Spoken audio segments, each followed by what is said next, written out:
1960-കളിൽ അമേരിക്കയിൽ let's make A deal എന്നൊരു television show telecast ചെയ്തിട്ടുണ്ടായിരുന്നു. മത്സരം ഭയങ്കര സിമ്പിൾ ആണ്. ഷോയിലെ ഹോസ്റ്റ് കതക് കൊണ്ട് അടയ്ക്കും പോലെ കർട്ടൻ കവേർഡായ 3 ക്ലോസ്ഡ് സ്പേസ് തരും.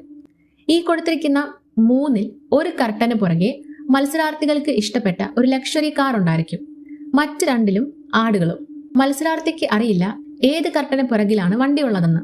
എന്നാൽ മത്സരം നടത്തുന്ന ഹോസ്റ്റിന് വ്യക്തമായും അറിയാം ഏത് കർട്ടന് പുറകിലാണ് എന്താണുള്ളതെന്ന്.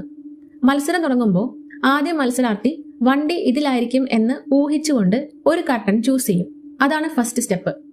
രണ്ടാമത്തെ സ്റ്റെപ്പിൽ ഹോസ്റ്റ് ഒരു കർട്ടൻ തുറന്നു കൊടുക്കും.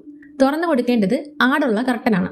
ഹോസ്റ്റ് ആടുള്ള കർട്ടനെ തുറന്നു കഴിഞ്ഞാൽ മത്സരാർത്ഥിക്ക് ഒരു ചോയ്സ് കൊടുക്കും. ഒന്നുകിൽ മത്സരാർത്ഥി ആദ്യം തിരഞ്ഞെടുത്ത ഡോറിൽ തന്നെ ഉറച്ചു നിൽക്കാം, അല്ലെങ്കിൽ സ്വിച്ച് ചെയ്യാം. അയാളുടെ ചോയ്സ് അനുസരിച്ചായിരിക്കും ഈ കളിയിലെ വിജയവും